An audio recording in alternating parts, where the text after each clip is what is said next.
Bapak, Ibu, saudara-saudari, para suster, selamat malam. Selamat malam, Romo. Malam Romo. Sebagai bekal untuk kita boleh siap masuk dalam hari-hari menantikan turunnya Roh Kudus sebagai sebuah peringatan, kita diberikan suatu pendalaman materi yang berkaitan dengan buah-buah roh. Roh itu sudah dicurahkan, cuma bahwa dia bertumbuh atau berkembang itu sangat bergantung dari cara hidup kita. Ya, karena itu dalam perjalanan hidup rohani itu kita tidak berprinsip bahwa seluruhnya itu tergantung pada Tuhan, tetapi segala sesuatu itu berkaitan dengan kerjasama kita dengan Tuhan. Ya, karena karena manusia diberikan kehendak bebas. Karena itu setiap panggilan itu menuntut jawaban. Dan Tuhan telah memberikan karunia-karunia Roh Kudus itu dan dicurahkan ke dalam hati kita.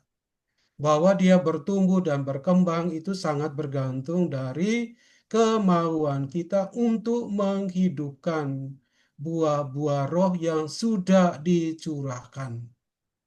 Karena itu mari kita mencoba memahami bagaimana kita menghidupkan buah-buah roh itu menurut tradisi padang gurun. Tradisi padang gurun itulah sebuah praktek spiritual yang diwariskan atau ditradisikan oleh bapak-bapak padang gurun. Siapakah mereka itu? Mereka itu adalah para pertapa yang meninggalkan keramaian duniawi lalu pergi ke suatu tempat di padang gurun di Israel dan Mesir, ya, yang hidup pada abad ketiga, keempat, dan kelima. Mereka itu adalah orang-orang yang nanti akan kita lihat bagaimana tradisi mereka itu membantu kita untuk bagaimana menghidupkan buah-buah roh.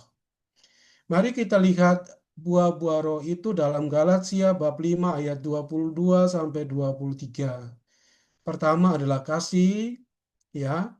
Nanti kita akan lihat bagaimana Bapa Padang Gurun menghidupkan kasih. Demikian juga sukacita, damai sejahtera, kesabaran, kemurahan, kebaikan, kesetiaan, kelemah lembutan, dan penguasaan diri. Ya, kurang lebih ada 8 ya. 1, 2, 3, 4, 5, 6, 7, 8, 9. Sorry. 9 ya. Jadi kasih, sukacita, damai sejahtera, kesabaran, kemurahan, kebaikan, kesetiaan, kelemah lembutan, penguasaan diri. Ini akan kita lihat bagaimana bapak-bapak padang gurun menghidupkan, membuat kehidupan mereka itu sungguh-sungguh menampakkan karya roh. Baik. Dan yang menarik itu adalah ketika pada ayat yang sebelumnya itu sangat berbeda dengan ayat yang terdapat dalam Galatia 22-23 itu. Jadi ada kontras antara buah-buah roh dengan buah perbuatan daging.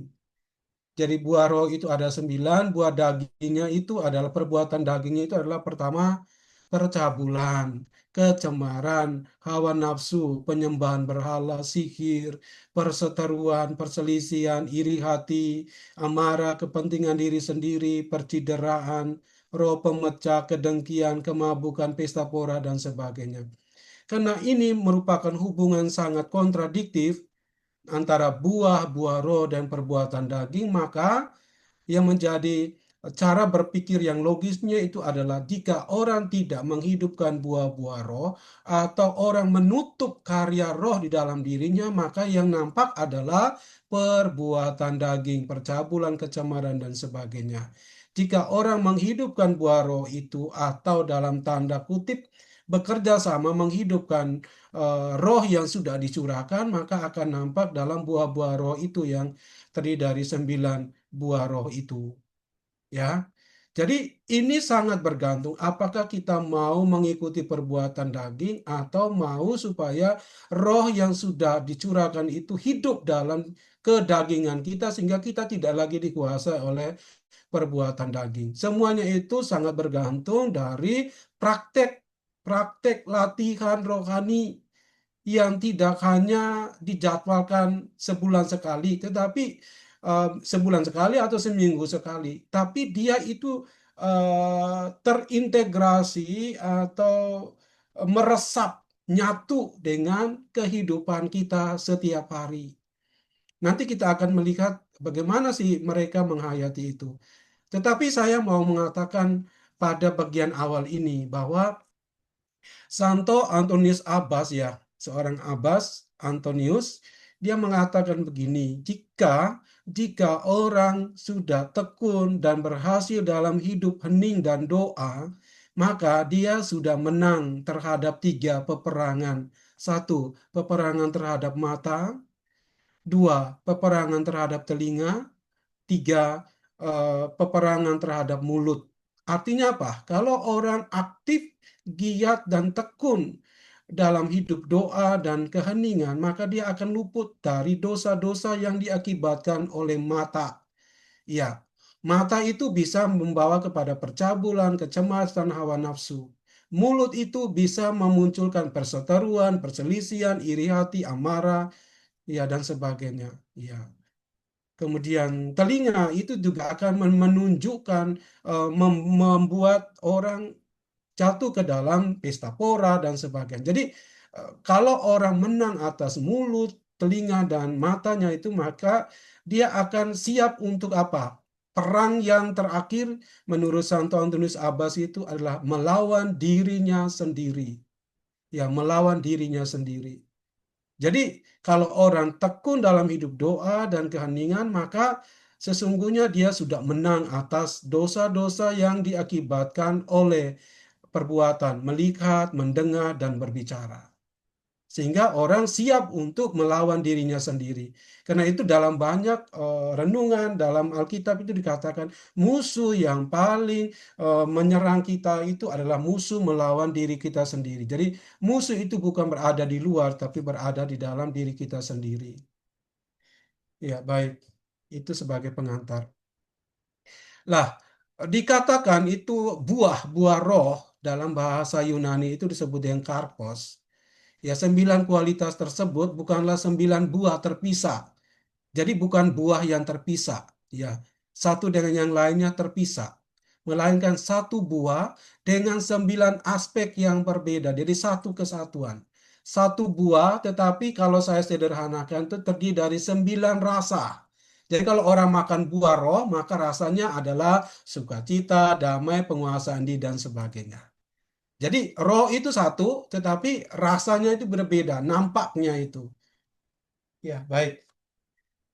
Bagi bapak-bapak padang gurun, ya Abbas Antonius, Abbas Moses, ya dan seterusnya itu, ya dalam Galatia bab 22 ayat 23, bukan mereka melihatnya itu bukan sekadar daftar sifat-sifat baik, bukan daftar sifat-sifat baik, ya, melainkan petunjuk tentang bagaimana hidup yang benar dipimpin oleh Roh Kudus. Mereka memandang buah-buah roh sebagai tanda kedewasaan spiritual dan keserupaan dengan Kristus. Jadi kedewasaan. Ya, manusia itu bertumbuh dari bayi, kemudian anak-anak, remaja, dan orang dewasa. Pertumbuhan rohani seperti itu. Jadi, kalau orang sudah sampai kepada kedewasaan, itu sesungguhnya menunjukkan bahwa rohnya itu sudah kuat bekerja dan roh itu sudah menghasilkan, dia sendiri sudah menghasilkan buah-buah. Dan untuk bisa menghasilkan buah-buah itu, menurut tradisi padang gurun, sangat bergantung dari apa? Dari praktek dan disiplin spiritual. Dari mulai tidur sampai dengan tidur kembali, mulai bangun pagi sampai dengan tidur pada malam hari. Itu kita melakukan, tetapi kita melakukan bersama dengan Tuhan. Itulah yang oleh Santa Teresia Avila mengatakan kita itu berkontemplasi dalam kehidupan kita. Kita tidak bekerja ya sendiri, tetapi kita bekerja di dalam Tuhan. Kita tidur bersama dengan Tuhan. Kita berbicara bersama dengan Tuhan. Kalau kita berdoa, doa yang dianjurkan oleh Santa Teresia Avila itu doa batin. Kalau doa devosi itu kan kita menunggu waktu dan ritual doa-doanya prosesnya. Tapi yang dianjurkan adalah doa batin. Jadi ketika kita bekerja, hati kita tetap menyatu dengan Tuhan. Sehingga hati kita itu menjadi penuh dengan kedamaian dan buah-buah kebaikan akan bertumbuh subur dari dalam hati. Meskipun di luar sana ada banyak konflik, kita sendiri banyak gelisah, tetapi kalau hati kita penuh dengan kedamaian karena doa batin tadi, maka buah-buah itu akan bertumbuh. Karena itu, Bapak dan Guru itu sangat menekankan ini, praktek keheningan dan doa yang terus-menerus. Ya, ini seperti kita membuat, melihara tanah batin kita ini sehingga subur, ya, menjadi tanah yang subur untuk buah-buah roh. Dan tanah yang subur itu hanya bisa diciptakan dalam batin kita jika kita melakukan praktek ini, yaitu praktek keheningan, ya.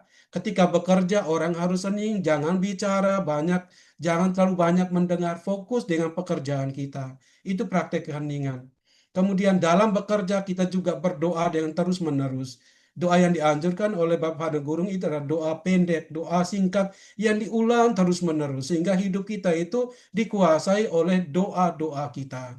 Ya, baik. Untuk praktek keheningan mereka menciptakan ruang fisik. Jadi fisik. Jadi sungguh-sungguh memperhatikan fisik, ya.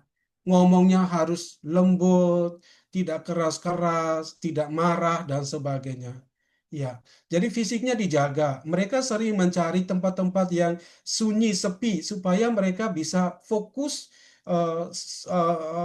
berhasil atau mampu untuk bisa melihat diri mereka. Tadi kan saya bilang, kalau orang hidup keheningan, dia menang atas peperangan mata, telinga, dan mulut. Nah, kalau orang benar-benar melakukan praktek heningan dengan konsisten, maka dia sesungguhnya akan lebih peka terhadap dirinya. Diri yang bagaimana? Diri yang penuh dengan kelemahan. Kalau orang masih sibuk melihat menggunakan mulut, mata, telinga, maka dia tidak akan pernah punya waktu untuk melihat dirinya sendiri.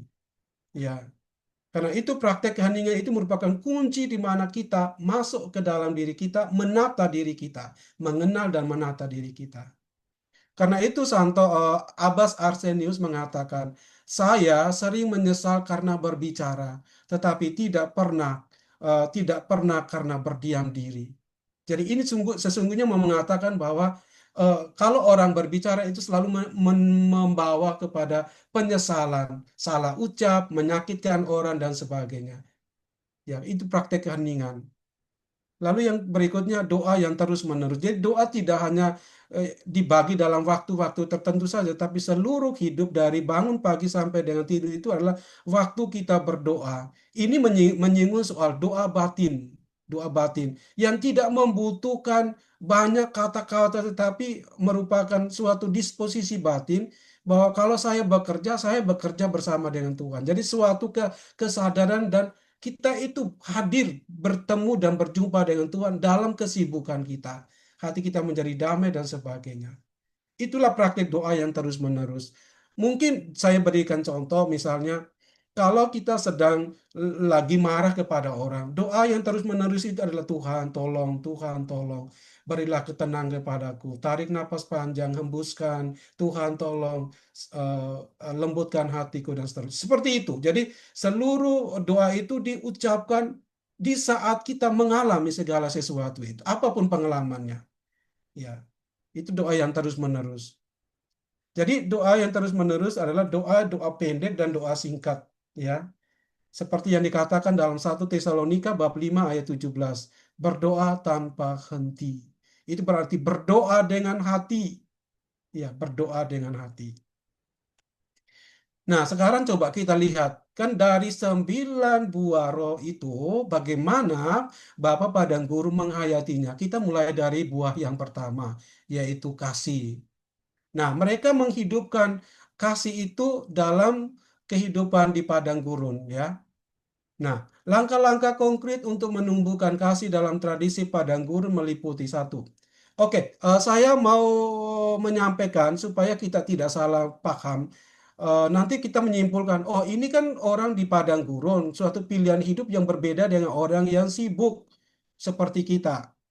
Ya, saya mau mengatakan ini bukan berarti kita harus meniru semuanya, tetapi mau menerima dan memaknai apa poinnya yang bisa kita terapkan dalam keseharian kita yang katakanlah sebagai orang yang sibuk.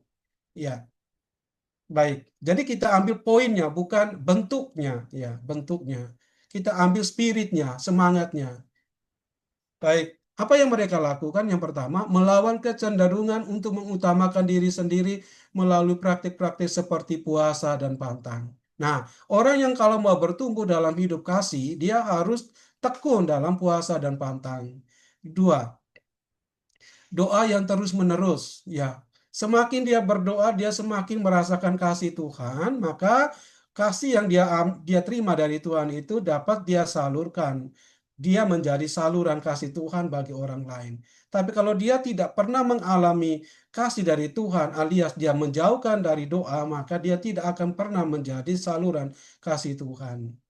Tiga, mempraktikkan keramahan dan pelayanan kepada setiap orang yang ditemui. Jadi mereka ini adalah orang-orang yang hidup dalam dunia yang terpencil dari dunia. Tetapi mereka adalah orang yang sangat ramah dalam pelayanan kepada setiap orang. Jadi poinnya adalah ini bisa dilakukan oleh kita yang sibuk dalam pekerjaan kita, dalam perjumpaan kita dengan orang lain. Keramahan itu, pelayan itu harus menjadi fokus sesuatu semangat yang harus kita praktekkan. Ya. Kemudian belajar melihat Kristus dalam diri setiap orang. Kemudian memahami bahwa kasih sejati berakar dalam kebebasan, bukan paksaan atau kewajiban. Karena itu Abad John Draft mengatakan, kita telah meninggalkan beban ringan, yaitu menegur diri kita sendiri, dan memilih untuk membawa beban berat, yaitu membenarkan diri sendiri dan menyalahkan orang lain. Jadi ini suatu suatu kutipan yang mau mengatakan bahwa kita harus harus memilih membawa beban berat, yaitu membenarkan diri sendiri dan menyalahkan orang lain. Ya, jadi kalau kita misalnya eh, terlalu jatuh kepada dosa mulut, ya, dosa telinga dan dosa mata, maka banyak hal yang luput dari koreksi diri kita. Ya, kita membenarkan diri dan menyalahkan orang lain. Itu pekerjaan yang paling berat. Ya, jadi suatu pekerjaan yang berat dilakukan. Jadi orang bersusah-susah karena apa? Membenarkan diri sendiri dan menyalahkan orang lain. Ya. Jadi maksudnya adalah marilah kita memilih suatu pekerjaan yang ringan, yaitu menegur diri sendiri. Kalau menegur diri sendiri itu tidak akan berdampak buruk bagi orang lain dan diri kita sendiri. Tetapi kalau kita menegur diri kita sendiri itu sangat gampang. Nah, ini menurut penghayatan mereka. Tapi dalam realitas yang kita lakukan itu adalah lebih sering membenarkan diri sendiri dan menyalahkan orang lain. Sehingga kita menjadi orang yang mudah lelah capai. Karena menurut Abad John ini, pekerjaan ini pekerjaan yang berat, yang membutuhkan apa? Kerja, itu namanya saraf-saraf simpatik itu. Jadi kalau mau membenarkan diri itu kita harus mengekspresi sedemikian rupa, meyakinkan orang kita yang paling benar. Padahal kita sebenarnya pada posisi melawan diri kita sendiri. Ya, penyakitnya situ, peperangannya di situ. Jadi ini pekerjaan berat, tapi orang suka melakukan itu. Dan biasanya secara filosofi, logisnya kalau semakin orang bekerja berat, dia capek, lelah. Ya. Berikutnya, sukacita.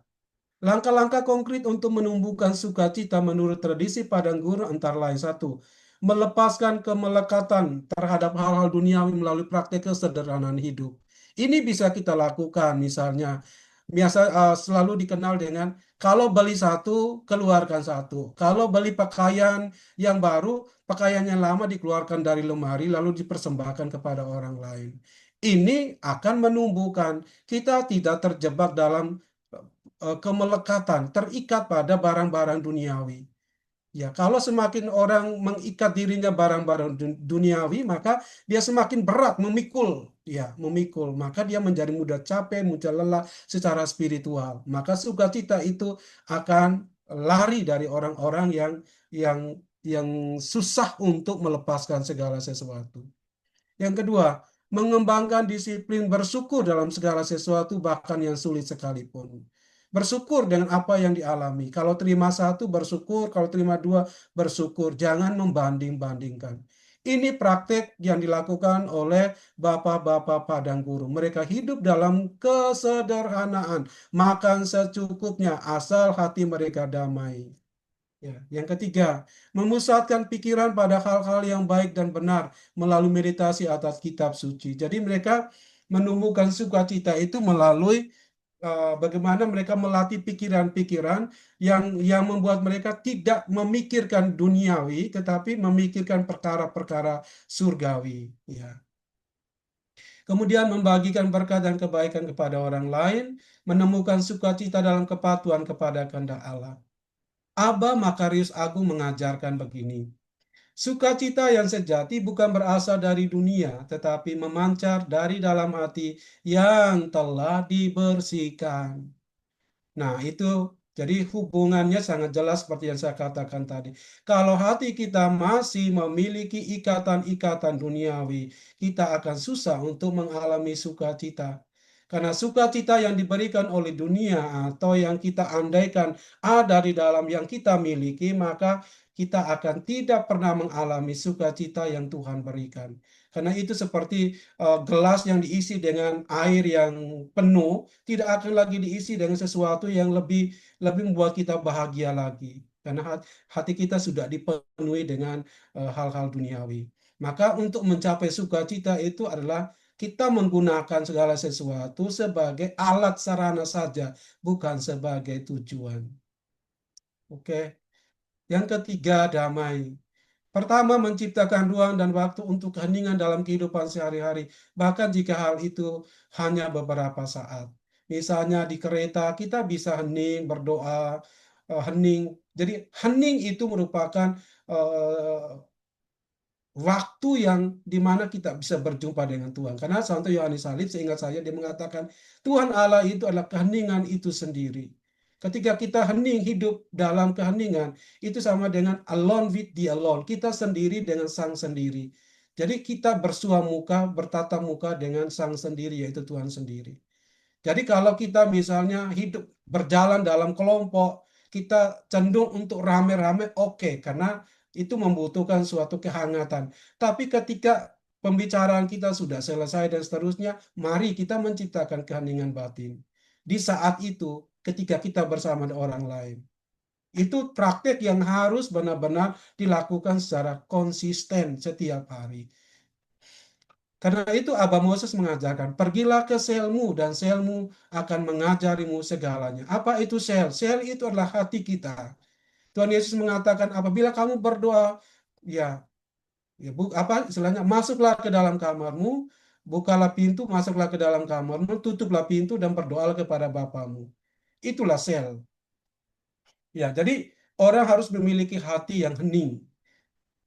Kedua, praktek pengawasan pikiran. Pikiran yang berkeliaran ke sana kemari harus dikontrol. Jadi ini pengawasan pikiran yang melibatkan kesadaran akan pikiran-pikiran yang muncul dan kemampuan untuk mengenali mana yang berasal dari Allah dan mana yang tidak. Jadi kitalah yang mengontrol pikiran. Supaya bisa mengontrol pikiran itu, maka praktek keheningan, meditasi itu sangat mungkin dilakukan oleh kita. Kapan kita melakukan meditasi? Ya, kita bisa melakukan 2, 3 menit, 5 menit dalam perjalanan, dalam keasikan kita bekerja dalam rutinitas kita, untuk menciptakan ruang keheningan dalam hati kita. Sehingga demikian, dalam saat kita menciptakan ruang keheningan itu, kita mengawasi pikiran kita. Tidak ada pikiran-pikiran yang kotor, yang ada itu kedamaian. Karena itu, Evagrius Ponticus, seorang abbas, mengembangkan metode sistematis untuk mengawasi dan membersihkan pikiran dari apa yang ia sebut dengan logismoi atau pikiran-pikiran pengganggu. Ia menulis, awasi pikiranmu seperti penjaga gerbang mengawasi siapa yang masuk ke kota.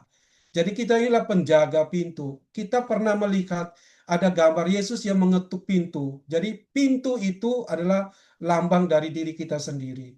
Jadi masuk dan keluarnya itu sangat bergantung dari kontrol diri kita, keheningan, pengawasan pikiran yang kita lakukan. Kitalah yang menjaga. Kalau yang mengetuk itulah hal-hal yang buruk, kita harus abaikan. Tapi kalau yang mengetuk itulah Yesus sendiri, hal-hal yang baik, kita membukanya supaya yang baik-baik itu bertumbuh dan berkembang tinggal dalam hati kita.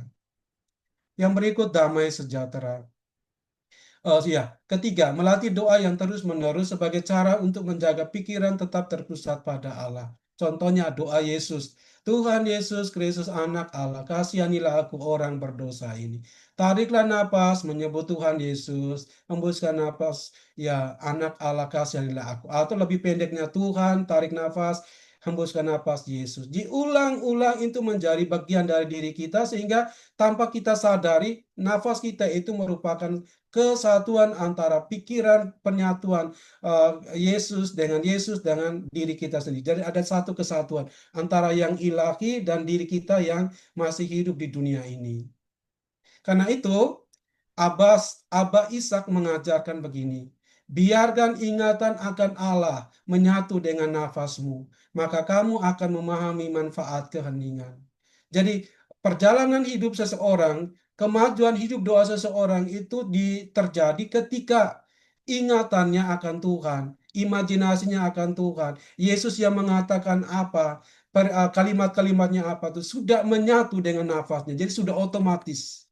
Jadi dia kemana saja, itu semua itu menyatu dengan nafasnya. Jadi dia tidak membutuhkan waktu khusus lagi, tempat khusus, karena hidupnya nafasnya itu merupakan doa. Di situ demikian orang menjadi damai sejahtera karena yang mengalir di dalam dirinya itu nafas Tuhan sendiri. Ya. Jadi ini sesuatu yang ideal, tetapi praktiknya itu jelas bahwa kita harus berdoa, bermeditasi, kapan dan di mana saja, berkontemplasi. Dan itu harus dilakukan secara konsisten. Jangan sampai ada bolongnya, baru seminggu praktek, lalu minggu depan sudah hilang. Nggak dilakukan lagi, nggak dilanjutkan lagi. Yang keempat, praktek damai sejahtera. Mengembangkan sikap menerima segala situasi sebagai bagian dari rencana Allah. Kalau orang misalnya memberontak apa yang terjadi, maka dia sebenarnya menyakiti dirinya sendiri. Itu seperti orang melawan batu dengan batu, maka akan terpental, dirinya menjadi sakit. Tapi kalau orang melawan batu dengan sikap tenang seperti air, maka ada kedamaian di sana. Jadi otak kita itulah yang merancang kita itu terjebak di dalam sakit yang kita ciptakan sendiri atau tidak. Ya, karena itu kalau orang mau mengikuti rencana Tuhan, biarlah rencanamu yang terjadi, kehendakmu yang terjadi. Itu sebenarnya sebuah latihan yang kalau kita menghadapi situasi yang memungkinkan kita untuk melawan, kita pakai kata-kata itu. Biarlah Tuhan, biarlah kehendakmu yang terjadi. Ya, seperti itu. Karena itu Abad John berkata demikian. Kita telah meninggalkan beban berat, yaitu menyalahkan diri sendiri, dan memilih untuk membawa beban berat, yaitu membenarkan diri sendiri. Ya, ini menunjukkan bahwa damai sejahtera sering terhambat oleh kecenderungan kita untuk membenarkan diri dan menyalahkan orang lain atau keadaan. Keadaan yang bagaimana? Keadaan yang tidak sesuai dengan keinginan kita. Kita ingin mengendalikan semuanya itu menurut kehendak kita. Itulah awal mula muncul rasa tidak damai. Banyak konflik, kita mau supaya orang lain ikut kita. Nggak mungkin. Maka karena kecenderungan kita seperti itu, maka akan ada konflik, peperangan. Ya, maka damai sejahtera tidak akan bertumbuh di dalamnya. Oke. Yang berikutnya kesabaran. Langkah-langkah praktis untuk menumbuhkan kesabaran menurut tradisi Padang Gurun meliputi satu, melatih kesadaran bahwa setiap kesulitan adalah kesempatan untuk bertumbuh. Jadi semuanya itu berkaitan dengan praktek keheningan, doa, ketenangan, semua itu pengendalian diri, ya. Jadi kita sebenarnya menata diri kita, kita berjumpa dengan diri kita. Dan perjumpaan itu hanya melalui doa dan praktek keheningan. Karena itu mari kita lanjutkan lagi soal kesabaran. Melatih kesadaran bahwa setiap kesulitan adalah kesempatan untuk bertumbuh.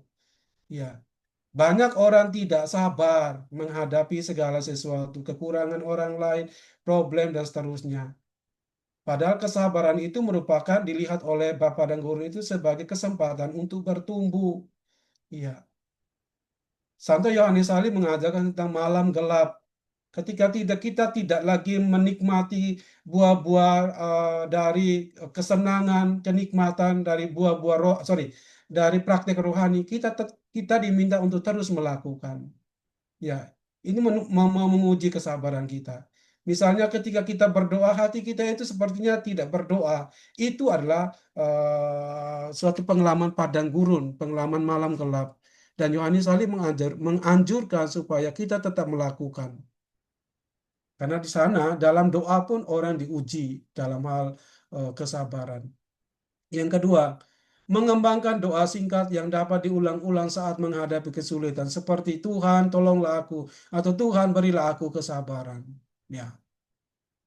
Tiga, berlatih untuk melihat penderitaan dari perspektif kekekalan, memahami bahwa kesulitan saat ini bersifat sementara. Ya. Jadi harus melihat penderitaan itu dalam aspek kekekalan. Ya. Ada tujuan yang indah pada waktunya. Ya. Yang keempat, meniru Kristus yang dengan sabar menanggung salib, menjadikannya sebagai model kesabaran sejati. Jadi sabar, sabar dengan diri kita sendiri. Ya, perang musuh yang paling kejam adalah musuh melawan diri sendiri. Orang yang tidak sabar itu tanda bahwa dia belum bisa mengalahkan ego dirinya, kesombongan dirinya, keinginan mau menang sendiri, mau enak sendiri, semuanya itu. Yang kelima, menghindari komplain dan gerutu yang hanya untuk memperburuk situasi dan mengikis kesabaran. Misalnya, kesalahan sedikit sudah komplain, kesalahan sedikit langsung gerutu, protes, komplain, dan sebagainya. Ini akan membuat kita tidak sabar. Dan kalau tidak sabar, maka muncullah ketidakdamaian, tidak ada sukacita. Ingat tadi saya mengatakan, itu bukan buah-buah yang terpisah. Buahnya itu hanya satu, tetapi rasanya itu beda-beda. Ada 9 rasa, buahnya satu. Karena itu, ketika kesabaran itu tidak dilatih, maka dia akan juga merusak kasih, sukacita, dan damai. Seperti itu. Abah, Abah Hiperetius mengajarkan, dia yang telah belajar untuk bersabar dalam penderitaan telah mencapai puncak kebajikan. Ya. Kemurahan dan belas kasihan. Abah Ishak menulis, jadilah seperti tanah yang menerima semua orang tanpa perbedaan. Nah, hati yang murah hati dan berbelas kasih. Abah Isa mengatakan, jadilah seperti tanah yang menerima semua orang tanpa perbedaan. Apa maksudnya? Mau benih apapun ditaburkan ke tanah, tanah punya tugas untuk menumbuhkan.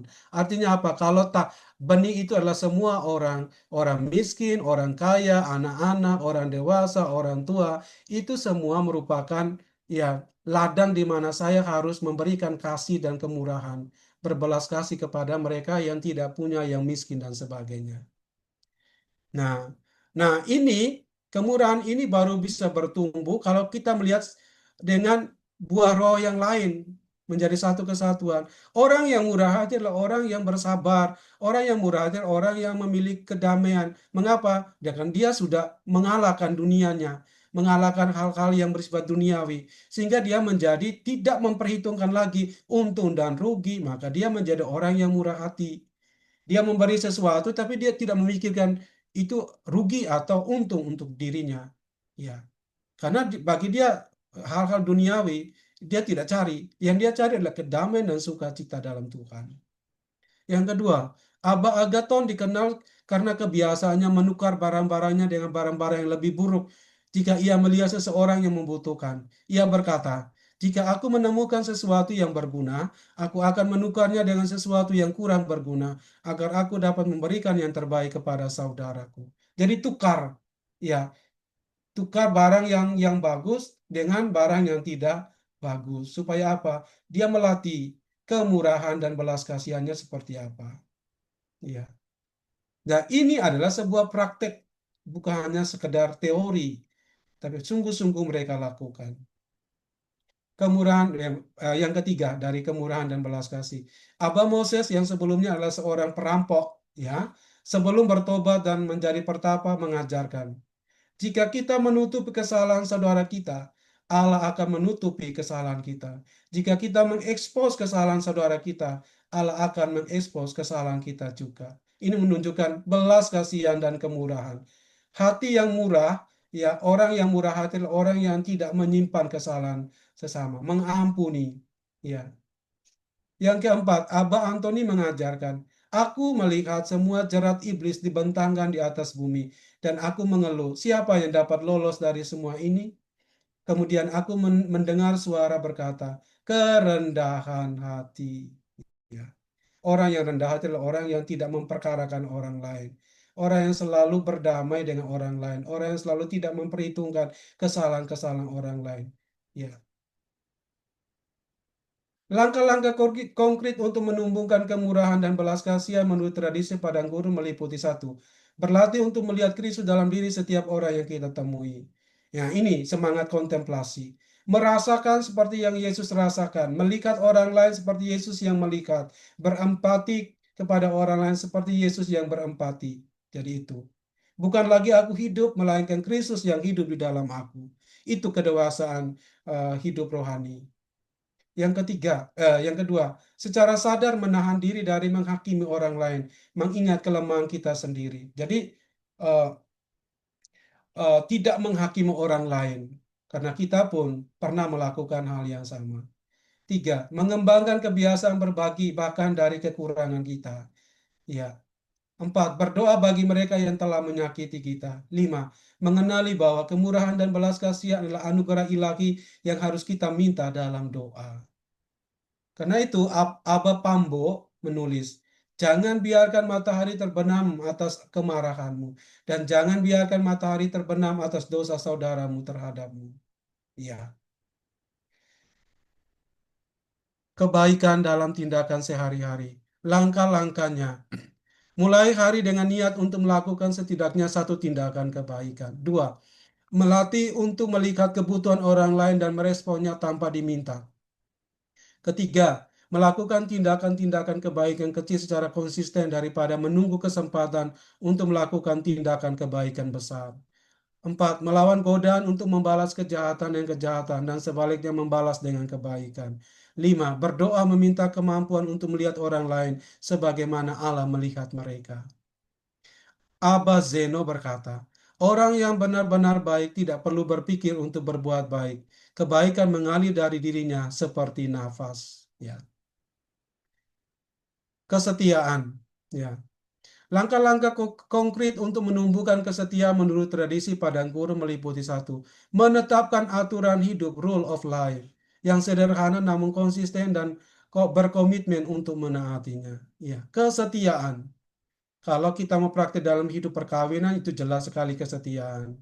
Kesetiaan terhadap kata dan perbuatan. Apa yang kita sudah katakan kita laksanakan.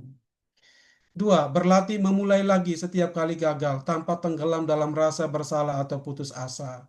Tiga, memelihara ingatan akan momen-momen di mana kehadiran Allah terasa nyata sebagai sumber kekuatan saat menghadapi kegelapan. Empat, terlibat dalam komunitas iman yang dapat memberikan dukungan dan akuntabilitas. Yang kelima, memahami bahwa kesetiaan adalah proses seumur hidup yang menuntut kesabaran dan ketekunan. Ini kesetiaan ini paling paling sulit untuk dilakukan karena kita sering atau mudah mengingkari janji atau sering jenuh atau bosan. Kita ingin melakukan sesuatu yang baru, padahal menekuni sesuatu yang kita sudah targetkan ini menjadi disiplin rohani, alat yang saya akan latih untuk membentuk diri saya sehingga buah-buah kebaikan, buah-buah roh itu bertumbuh. Kalau itu dilakukan meskipun kecil, dilakukan terus-menerus setiap hari, maka jelas bahwa buah-buah roh terutama kebaikan dan semuanya itu akan akan bertumbuh. Jadi sekali lagi saya ingatkan, ini sangat saling kait mengait. Kalau omong tentang kesetiaan itu berarti bagaimana orang melatih sabar dalam kesetiaan, bagaimana orang berbagi kasih mengampuni dalam kesetiaan. Jangan sampai kita menghitung-hitung, ini loh sudah 2 kali loh saya mengampuni. Nah, itu berarti tidak setia. Abba Sisos ia mengatakan, setiap pagi aku berkata pada diriku sendiri, hari ini aku akan mulai. Jadi setiap hari itu menjadi pagi, setiap siang itu pagi, setiap malam itu pagi. Supaya apa? Orang tidak jenuh, tidak boleh bosan.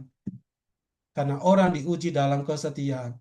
Ketika capai, ya sudah lelah, katakan hari ini aku akan mulai. Selamat pagi. Ya. Dalam konteks menghidupkan buah-buah roh, kesetiaan menjadi dasar yang memungkinkan buah-buah roh lainnya bertumbuh dan berkembang seiring waktu. Nah, ini kesetiaan. Jadi kalau segala sesuatu tidak dilakukan, tidak dipraktikkan dengan setia, maka buah-buah roh itu tidak akan bertumbuh. Tanpa kesetiaan, upaya untuk menumbuhkan kasih, sukacita, damai sejahtera, dan buah-buah roh lainnya cenderung menjadi sporadis dan tidak konsisten. Hari ini semangat, besok sudah ya diem, nggak ada kabar di mana dia sedang buat apa. Dengan kata lain, kesetiaan adalah tanah yang subur di mana buah-buah roh lainnya dapat berakar dan berkembang. Berikutnya, kelemah lembutan. Abah Moses mengatakan, kelemah lembutan adalah kekuatan yang menaklukkan hati yang keras. Pernyataan ini menangkap paradoks kelemah lembutan dalam tradisi padang gurun, yaitu justru dalam kelemah lembutanlah terdapat kekuatan sejati. Jadi orang yang lemah lembut itu sebenarnya bukan orang yang lemah, tetapi menunjukkan kekuatan sejati.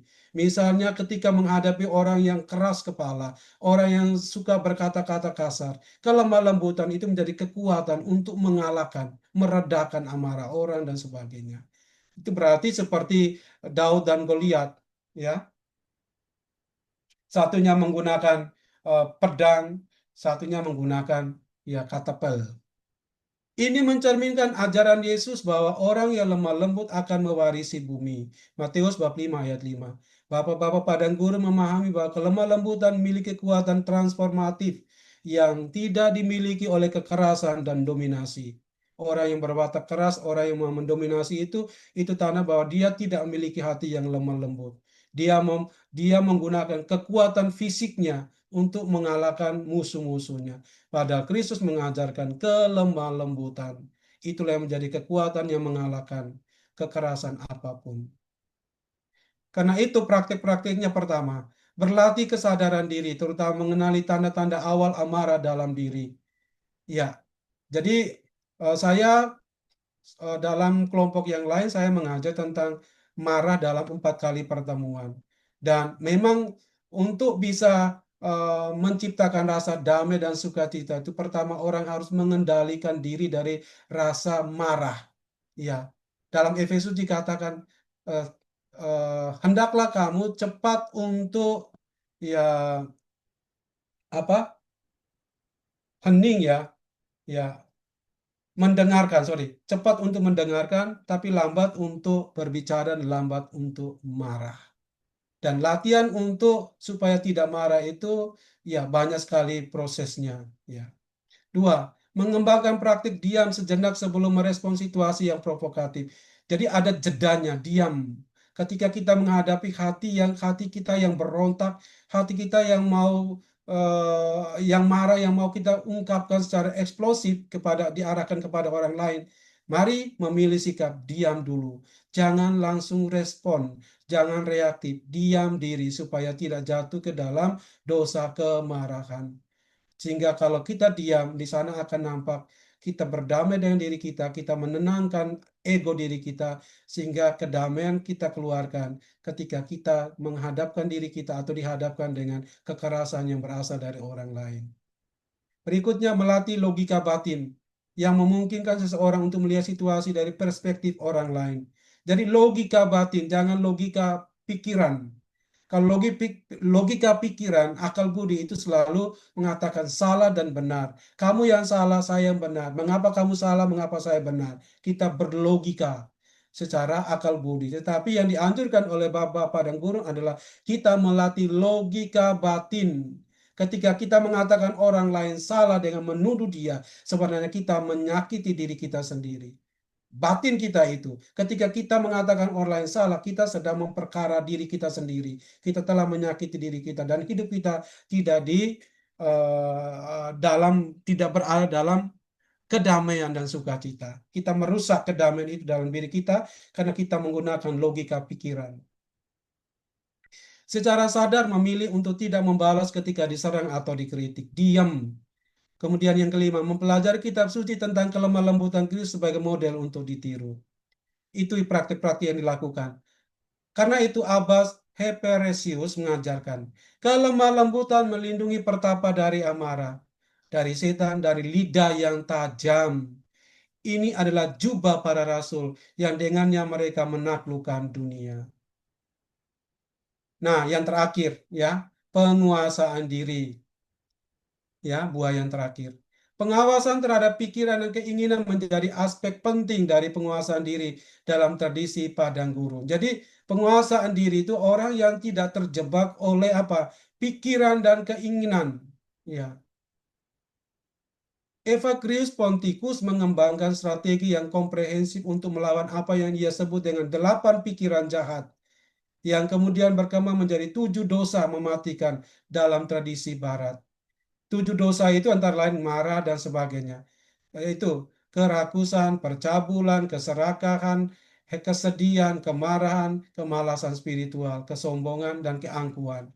Ia mengajarkan bahwa pikiran-pikiran ini jika tidak diawasi dan dilawan, maka mengarah pada tindakan dosa dan menghambat pertumbuhan spiritual. Strategi Evagrius untuk melawan pikiran-pikiran jahat ini meliputi beberapa langkah. Pertama, mengenali pikiran saat pertama kali muncul. Ya, kedua, tidak berdialog atau bernegosiasi dengan pikiran tersebut. Ketiga, melawan pikiran tersebut dengan ayat-ayat kitab suci yang sesuai, seperti yang dilakukan Yesus saat digoda di padang gurun. Dan keempat, berdoa meminta pertolongan Allah. Ia menulis, ya, Evagrius menulis, awasi pikiranmu dengan kewaspadaan yang tak henti-hentinya. Berjaga-jagalah di pintu hatimu. Ya. Jadi orang yang penguasaan diri itu orang tidak mudah jatuh ke dalam dosa apapun. Karena dia tidak mudah dikuasai oleh pikiran dan keinginan. Ya, keinginan itu sangat liar. Kebutuhan kita itu adalah sesuatu yang memang harus kita butuhkan. Tapi keinginan itu tidak akan pernah memberikan 100% apa yang kita butuhkan. Karena keinginan itu selalu antara yang real dan yang tidak real. Dan itu yang membuat orang jatuh ke dalam hal-hal yang sifatnya semu. Jadi dia ingin memuaskan dirinya, dia mencari lagi, jatuh lagi. Dia karena dia mencari sesuatu yang sebenarnya tidak menjadi sesuatu kebutuhan jiwanya. Dia mencari sesuatu yang semu, belaka saja, yang ketika dia menikmatinya, dia merasa puas sesaat, tapi kemudian menginginkan lagi. Nah, ini kalau orang tidak memiliki penguasaan diri, maka ya akan sering jatuh ke dalam godaan-godaan itu. Maka praktek keheningan, doa, pengawasan diri terhadap pikiran keinginan itu menjadi sesuatu yang harus dilakukan secara konsisten. Abba Pomen berkata, mengajar seseorang untuk menguasai diri secara berlebihan adalah seperti melemparkan batu ke wajahnya. Pernyataan ini menunjukkan kebijaksanaan Bapak-Bapak Padang Gurun dalam menerapkan disiplin spiritual. Mereka memahami bahwa penguasaan diri harus dikembangkan secara bertahap, sesuai dengan kemampuan dan kondisi masing-masing orang. Terlalu keras pada diri sendiri dapat mengarah pada kegagalan dan putus asa. Ya, ini kadang-kadang orang ingin supaya dia seperti malaikat atau santo santa, padahal dia masih terjebak di dalam kelemahan-kelemahan diri. Nah, karena itu Abu Pomen mengatakan penguasaan diri juga termasuk dalam hal-hal yang sifatnya rohani. Jangan sampai kita jatuh dalam dosa kerakusan rohani. Ya, yang berikut. Langkah-langkah konkret untuk menumbuhkan penguasaan diri menurut tradisi Padang Gurun meliputi pertama, memulai dengan disiplin kecil dan konsisten daripada langsung menerapkan disiplin yang berat. Kedua, mengembangkan kesadaran akan pemicu yang menyebabkan kehilangan penguasaan diri dan belajar untuk mengenalinya sendiri mungkin. Ketiga, melatih penundaan kepuasan, misalnya dengan menunda makan meskipun lapar atau menunda berbicara meskipun ingin mengungkapkan pendapat. Keempat, berlatih untuk menghentikan pikiran negatif sebelum berkembang menjadi obsesi atau tindakan. Dan kelima, melibatkan diri dalam komunitas spiritual yang dapat memberikan dukungan dan akuntabilitas. Demikian Bapak Ibu, para suster, materi yang saya siapkan, saya coba untuk saya bagi untuk memperkaya kita dalam bagaimana bertumbuh dalam hidup rohani supaya kita menjadi orang yang dikasihi Tuhan karena kita menghidupkan roh-roh yang Tuhan berikan itu. Demikian saya kembalikan.